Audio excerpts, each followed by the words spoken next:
సద్గురు జ్యోతిషాలయం నుండి 2026 మే నెలలో వార ఫలాలు 8వ తారీఖు నుండి మొదలు పెడితే 14 మే వరకు శుభాశుభ ఫలితాలు ఎలా ఉన్నాయి అనంటే, వేసవి ఎక్కువగా ఉంది. అగ్ని నక్షత్రం కూడా 4వ తారీఖు నుంచి స్టార్ట్ అయింది.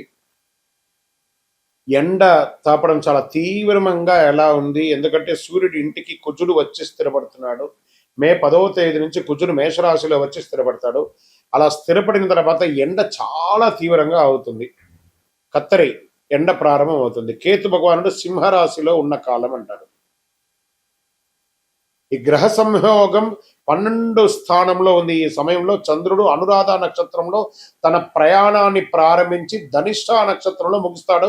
ఈ నెలంతా కూడా చంద్రుడు భాగ్యస్థానానికి వెళ్తున్నాడు. జ్యోతిశాస్త్రరీత్యా ద్వాదశ రాశుల్లో మొట్టమొదటి అయినటువంటి మేషరాశి మిత్రులారా, మీకు మే 8, 2026 నుండి మొదలు పెడితే మే 14, 2026 వరకు శుభాశుభ ఫలితాలు ఎలా ఉన్నాయంటే, మేషరాశి వారు గమనించండి. ఈ వారం జీవితంలో టర్నింగ్ పాయింట్లా చేసే సూచనలు చాలా కనబడుతున్నాయి. గురువు మీకు శుభదృష్టిని ఇస్తున్నాడు. శని ప్రభావం కొంత పరీక్ష ఇస్తుంది. కుజుడు మీ శక్తిని పెంచుతున్నాడు. ఆపర్చునిటీస్ ప్లస్ ప్రెషర్ 2 వచ్చే వారం. జాగ్రత్త. వ్యాపారం చేసే వాళ్ళకి కొత్త అవకాశాలు వస్తున్నాయి, కానీ వెంటనే నిర్ణయం తీసుకోకుండా పార్ట్నర్షిప్ విషయంలో జాగ్రత్త పడండి. ఉద్యోగస్తులకి కొత్త బాధ్యతలు వస్తున్నాయి.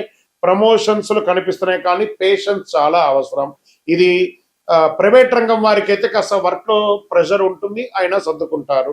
ఆర్థిక పరిస్థితి డబ్బు రావడం ఉంటుంది, కానీ నిలవడం కష్టంగా ఉంటుంది. పెట్టుబడులు వేయాలంటే ఆలోచించి చేయండి. అన్ఎక్స్పెక్టెడ్ ఎక్స్పెండిచర్స్ వస్తాయి. చిన్న చిన్న మిస్అండర్స్టాండింగ్ భార్యాభర్తల మధ్య, కుటుంబంలో తల్లిదండ్రుల మధ్య, అన్నదమ్ముల మధ్య వస్తుంది. పెద్దల మాట వినడం మంచిది. మీరు కూల్గా ఉంటే సమస్యలన్నీ తొలగిపోతాయి. రాజకీయ రంగంలో ఇన్ఫ్లుయెన్స్ పెరుగుతుంది, మీ మాటకు విలువ పెరుగుతుంది, కానీ ఈగో కంట్రోల్ అవ్వాలి. నాకు పదవి ఉంది కదా అని చెప్పి ఈగోకు వెళ్ళకండి. వ్యవసాయం వారికి ప్లానింగ్ బాగుంది. ఇమీడియట్ రిటర్న్స్ రావు, కానీ ఫ్యూచర్ కొంచెం స్ట్రాంగ్గా ఉంటుంది. ఈ యొక్క మంచినీళ్ళ కొరత కోసం ప్లాన్ బోర్ని రీషెడ్యూల్ చేసుకోవడం అవన్నీ చేసుకుంటారు. ఇంకా పెండింగ్ లో ఉన్నటువంటి కోర్టు కేసులన్నీ కూడా స్లోగా మూవ్ అవుతాయి. త్వరగా ఫలితాలు రావడం కష్టం, కానీ కాంప్రమైజ్ ప్రయత్నాలు ఎక్కువ చేసుకోవడానికి ప్రయత్నం చేయండి. షేర్ మార్కెట్కి వచ్చిందంటే రిస్క్ తీసుకోకండి. లాంగ్ టర్మ్ లో ప్లే చేయండి. షార్ట్ టర్మ్ లూజ్ ఛాన్సెస్ ఎక్కువ ఉన్నాయి. లాంగ్ టర్మ్ మీకు చాలా సేఫ్. ఇంకా విద్యార్థులకి కాన్సన్ట్రేషన్ చాలా ఇంప్రూవ్ అవుతుంది. ఎగ్జామ్ ప్రిపేర్ అయ్యే వారికి మంచి టైం. హార్డ్ వర్క్ చేయండి. ఆరోగ్యం పట్ల స్ట్రెస్ వల్ల హెడేక్, బీపీ ఇష్యూస్ రావచ్చు. Sleep important. ఫోన్ అవాయిడ్ చేయండి. ఫుడ్ హ్యాబిట్స్ జాగ్రత్త. ఇంకా లక్కీకి వచ్చేసినప్పటికీ మధ్యస్థంగా ఉంటుంది. ఎఫర్ట్ మీదే రిజల్ట్ డిపెండ్గా ఉంటుంది. పరిహారాలు: మంగళవారం గణపతి పూజ చేయండి. హనుమాన్ చాలీసా చేయండి. ఎరుపు పువ్వులు, ఎరుపు వస్త్రాలు ధరించండి. ఎరుపు పుష్పాన్ని దేవుడికి ఇవ్వండి. గుడికి వెళ్ళి మీ వయస్సు ఎంత ఉందో అన్ని దీపాలను పెట్టండి. అద్భుతంగా ఉంటారు. మీ యొక్క వ్యక్తిగత జాతకం తెలుసుకోవాలనుకుంటే మీ పరిసర ప్రాంతాల్లో ఉన్నటువంటి గురువుని సంప్రదించండి. లేదా గురుగారు మీ ద్వారానే మేము జాతకం తెలుసుకోవాలనుకుంటున్నామనంటే మీ పేరు, date of birth, time of birth, place of birth మా యొక్క డిస్ప్లేలో కనబడుతున్నటువంటి నంబర్కి వాట్సాప్ చేయండి, కాల్ చేయండి. మీ అపాయింట్మెంట్ ఫిక్స్ చేసుకోండి. విజయోస్తు.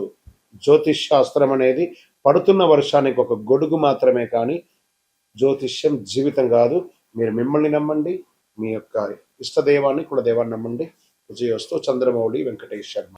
రానున్న జూన్ 2వ తారీఖున గురు పెయర్చి అంటారు, అంటే గురు అతిసారం. గురు ఎప్పుడైతే స్థానం మారుతాడో వాళ్ళ జీవితాలే మారుతాయి అంటారు. అలాంటి అద్భుతమైనటువంటి ఒక మహా అద్భుతం 2026 జూన్ 2వ తారీఖున గురువు మిథున రాశి నుంచి కర్కాటక రాశికి రాబోతున్నారు. ఈ రోజుని పండుగలాగా జరుపుకోవాల్సినటువంటి ఒక సమయం. అందరూ ప్రజలంతా కూడా సుఖ సంతోషాలతో ఫలితాలు కలిగే ఒక అద్భుతమైనటువంటి నిజం అన్నమాట ఈ యొక్క అతిసారం. కారణం ఏమంటే, ఈ సంవత్సరం గురువే కర్కాటక రాశిని శాసించేవారుగాను ఉచ్చ స్థితిని పొందుతున్నారు కర్కాటక రాశిలో. సరే, ఉచ్చ స్థితి పొందినటువంటి గురువు ఏం చేస్తాడు? సాధారణంగానే గురువు వచ్చాడంటే, గురుబలం వచ్చిందంటే మంచి జరుగుతుందని ఒక పేరుంది. ఇక ప్రత్యేకించి ఉచ్చ స్థితి పొందినటువంటి గురువు ఏం చేస్తాడు? అందులో గురు భగవానికి చాలా ఇష్టమైనటువంటి ఇల్లు కర్కాటక రాశి. అందుకే గురు చంద్రయోగం, చంద్రుని యొక్క ఇల్లు గురు చంద్రయోగం ఏర్పడబోతుంది. ఈ సంవత్సరంలో ఎన్నో యోగాలు రావడానికి సిద్ధంగా ఉన్నాయి. Get ready. ప్రతి రాశిలోనూ గురు భగవానుడు ఆయన చక్రం తిప్పబోతున్నాడు. Get ready.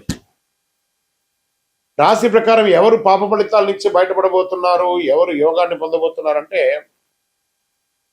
వివాహం కాని వారికి వివాహం, పిల్లలు లేని వారికి పిల్లలు. గురు పేర్చండి మన ఇంట్లో జరిగే ఒక పెద్ద శుభకార్యం లాంటిది అనమాట. 12 రాసుల వారంతా ఈ గురు పేర్చలో ఎప్పుడు వస్తుందా అని ఎదురు చూస్తూ ఉన్నటువంటి సమయం. గురు పేర్చి అనేది గురు అతిసారం స్థానం మారే యొక్క అద్భుతమైనటువంటిది. 12 రాసుల వారంతా కూడా ఈ జ్యోతిష్ శాస్త్రంలో గురుబలం ఎప్పుడు వస్తుందయ్యా, మా అమ్మాయికి పెళ్లి చేయాలి, గురుబలం ఎప్పుడు వస్తుందండి, మా కుటుంబంలో సంతాన యోగం కావాలి, గురుబలం ఎప్పుడు వస్తుందండి, వ్యాపార ఉద్యోగం బాగుండాలి అని అడుగుతూ ఉంటారు ప్రతి ఒక్కళ్ళు కూడా. జ్యోతిష్ శాస్త్రంలో వచ్చేసింది ఆ సమయం. అదే ప్రశ్న అందరికి ఎప్పుడు వస్తుంది.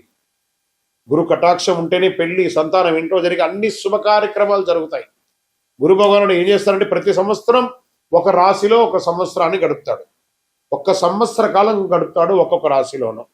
గురు భగవానుడు ఈ సంవత్సరం మిథున రాశి నుండి కర్కాటక రాశికి జూన్ 2వ తారీఖున వచ్చి 1 సంవత్సర కాలం అక్కడే ఉండి ఉచ్చ స్థితిని పొందుతాడు. ఎప్పుడు 3 దివ్య దృష్టిలు ఉంటాయి.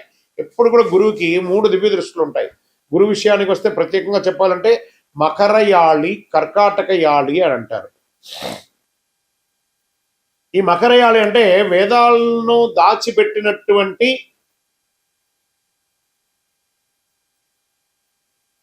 స్థలం అని కూడా అర్థం. హిరణ్యాక్షుడు అనే రాక్షసుడు ఏం చేశారంటే వేదాలను తీసుకెళ్లి భూమిని కూడా తీసుకెళ్లి భూమాతను దాచిపెట్టేశాడు. పురాణంలో చెప్పబడుతుంది మకరయాళిలో. ఆ వేదాలను దాచిన స్థలాన్ని మకరయాళి అని, వేదాలను వెలుగులోకి తీసుకొచ్చినటువంటి దాన్ని కర్కాటక యాళి అని అంటారు. అదే కర్కాటక రాశి. అందులోనే గురు భగవానుడు ఇప్పుడు రాబోతున్నాడు. అంటే ఏదైతే నష్టం ఉందో దాన్ని బయటకు తీసుకొచ్చేది ఎవరైనా ఉన్నారంటే అది కర్కాటక రాశి. ఆ కర్కాటక రాశిలోని గురు భగవానుడు రాబోతున్నాడు. అలాంటి కర్కాటక రాశి గురువు ఉచ్చస్థితి పొందినప్పుడు ఏమవుతుందంటే, జ్యోతిషాస్త్రంలో ఉచ్చస్థితి పొందడం కూడా ఇదే మొదటిసారి కర్కాటకంలో. అది చంద్రుని ఇల్లు. దాన్ని గురు చంద్రయోగం కూడా అంటారు. దీంట్లో 5వ దృష్టి వృశ్చిక రాశిని చూస్తున్నాడు. ఇక్కడ చెప్తున్నాడు మళ్ళీ, నా హృదయంలో ఎడమ వైపు ఉన్నటువంటి వృశ్చిక రాశి మిత్రులారా, దిస్ ఈస్ ఫార్ యూ. 5లో గురువు వచ్చాడంటే ఇంకా యోగమే. యోగం అంటే యోగమే. ఇదేంది గురుగారు మీరు ఏమో వృశ్చిక రాశికి చాలా బాగుంది అంటారు, మరి మాకేం కనబడట్లేదు. ప్రయత్నం చేయండి. జూన్ 2 తర్వాత చూడండి, పట్టిందల్లా బంగారం. జాక్పాట్. ఈ ప్రపంచంలో ఎవరైనా వృశ్చిక రాశి వాళ్ళు ఉన్నారంటే వాళ్ళు నా దగ్గర జాతకం చెప్పించుకోవాలి. అంత యోగం జరగబోతుంది. 5లో గురువు మీ జీవితంలో ఒక్కసారి వస్తున్నాడు. ఇక్కడ ఆయనకు 3 చూపులు ఉన్నాయి. 5, 7, 9. 5వది యోగ దృష్టి, 7వది కళత్ర దృష్టి, 9వది భాగ్య దృష్టి అంటారు. ఇప్పుడు గురువు 5వ స్థానంలో వృశ్చిక రాశిని చూడగా అది కుజుని రాశి కాబట్టి కుజునిపై గురువు దృష్టి పడినప్పుడు దానికి గురుమంగళ యోగం. వృశ్చిక రాశికి ఏమొస్తుంది? గురుమంగళ యోగం అనే ఒక యోగం కూడా రాబోతుంది. ఓకే, ఈ సంవత్సరం ఆశ్వీజ మాసంలో కుజుడు కర్కాటకంలో నీచ స్థితిని పొందుతున్నాడు. కుజుడు నీచ స్థితిని పొందినప్పుడు ఉచ్చ స్థితిలో ఉన్న గురువు అక్కడే ఉంటాడు కాబట్టి ఇద్దరి కలయిక వల్ల నీచ భంగ రాజయోగం అవుతుంది. ఇది ఈ సంవత్సరంలోనే జరుగుతుంది. అదే గురువు మంగళయోగంగా ఏర్పడుతుంది. తర్వాత గురువు మకర రాశిని చూస్తున్నాడు. మకర రాశికి యోగం. ఆయన మకరాన్ని చూడడం అంతా శుభం పరిగణించకపోయినా మకర రాశికి రాహు భగవానుడు డిసెంబర్ 6వ తేదీన వస్తున్నాడు. అప్పుడు గురువు ఆ మకరంలో ఉన్న రాహును చూస్తాడు కాబట్టి ఏమవుతుందంటే గురు చండాల యోగం అంటున్నారు. ఖచ్చితంగా నోట్ చేసుకోండి అందరు కూడాను. పేపర్ పెన్ నోట్ చేసుకోండి. నా యొక్క వీడియో ఫుల్ ఎవిడెన్స్ విత్ ప్రూఫ్తో నేను మీకు ఇస్తున్నాను. గుర్తుపెట్టుకోండి, ఇది చాలా అద్భుతంగా ప్రిడిక్ట్ చేసి ఇవ్వబడింది. నోట్ చేసుకోండి. ఇప్పుడు ఈ రాశి యొక్క 12 రాసుల్లో కొంతమందికి గురు చంద్రయోగం, గురు మంగళ యోగం, గురు చండాల యోగం అంత అద్భుతంగా ఉండబోతుంది. తర్వాత ఇదే గురువు శనిని చూడడం ఇదే మొదటిసారి. శని భగవాన్ని చూస్తున్నాడు. శని తన పనిని తాను చేసుకోబోతున్నాడు. కష్టాలు పెట్టడం శని పని, మంచి చేయడమేమో గురు పని. మంచి చేసే గురువు కష్టాలు పెట్టే ఆ శనిని మొదటిసారిగా చూస్తున్నాడు. ఎవరికి ఏం చేయొద్దయా శని భగవానుడా, పోని పాపం అందరూ బాగుండాలయ్యా, ఈ ఒక్క సంవత్సరం వాళ్ళందరికీ కొంచెం కష్టాల నుంచి కొంచెం కడతీర్చు అని గురు భగవానుడు శని భగవానుడికి రికమెండ్ చేస్తున్నాడట. ఇందరికి ఈసారి మన ఇద్దరం కలిపి అందరికి మంచి చేసి వెళ్ళిపోద్దాం అని గురు భగవానుడు శని భగవానుడికి రికమెండ్ చేసి ఒక అద్భుతం, ఒక భావంలోకి వచ్చినట్టుంది కదా ఇది. గురు భగవానుడు శనిని చూడగానే ఏమవుతుందంటే శని తన విషపూరితమైనటువంటి దృష్టిని తగ్గించుకుంటారు. నాకు శని పట్టింది, ఏళ్ళనాడు శని పట్టింది, అర్ధాష్టమ శని పట్టింది, అష్టమ శని పట్టింది, కంఠ శని పట్టింది, జన్మ శని పట్టింది, పాద శని పట్టింది ఎప్పుడు భయపడుతూ ఉంటారు కదా. గురువు యొక్క చూపు శని మీద పడగానే ఆ వీక్షణ కాస్త తగ్గుతుంది. గురు భగవానుడు శనిని చూడడం ఏమవుతుందంటే తన విషపూరితమైన దృష్టి తగ్గించుకుంటాడో అవన్నీ అద్భుతాలు ఈ సంవత్సరంలో జరగబోతున్నాయి. అది అన్నిటికంటే ఇంకా గొప్ప విషయం ఏమిటంటే, ఒకవైపు మకరంలో రాహు వస్తుంటే సింహంలో ఉన్న కేతు కర్కాటానికి వస్తున్నాడు. ఈ డిసెంబర్ 6వ తేదీన వస్తున్నాడు. ఎప్పుడు గురువు కేతు సంబంధం ఏర్పడుతుంది. గురుకేతు సంబంధం అంటే ఏంటి? కోటీశ్వర యోగం అంటారు. చూడండి, గురువుతో ఎన్ని రాసులు కలుస్తున్నాయి. అప్పుడు కోటీశ్వర యోగం. మళ్ళీ రాసుకోండి, గురుచండాల యోగం, గురుమంగళ యోగం, గురుచంద్ర యోగం, అలాగే కుజుని వల్ల నీచభంగ రాజయోగం. ఇవన్నీ మీకు ఇవ్వగలిగింది ఒక్క గురువు వల్ల మాత్రమే అవుతుంది. ఇది సాధారణ గురువు కాదండి ఇప్పుడు వచ్చేది. ఉచ్చస్థితి పొందిన గురువు. ఆలోచించండి ఎంతమందికి ఏమేమి జరగబోతుందో. ఇవన్నిటికంటే ఇంకా గొప్ప విషయం ఏంటంటే ఈ సంవత్సరం పేరు శ్రీ పరాభవనామ సంవత్సరం. దానికి రాజు మళ్ళీ గురువు. గురువే రాజుగా ఉన్నాడు. గురువు అతిసారం అవుతుంది. ఎంత మంచిది చూడండి. ఈ సంవత్సరానికి రాజువే గురువు అంటే ఈ పదవి ఆయనదే. ఇప్పుడు గురువు సంవత్సరం ఇన్ఛార్జ్గా కూడా ఆయనే ఉన్నాడు. అలాగే రాసులన్నిటికీ ప్రధాన నాయకుడుగా కూడా రాజువే గురువే ఉన్నాడు. ఆయన అనుకున్నదంతా సాధిస్తాడు. ఏం సాధిస్తాడంటే అదే నేను మొదటే చెప్పాను కదా మీకు, ఎవరికైతే గురుబలం లేకపోతే వారికి గురుబలాన్ని ఇస్తాడు.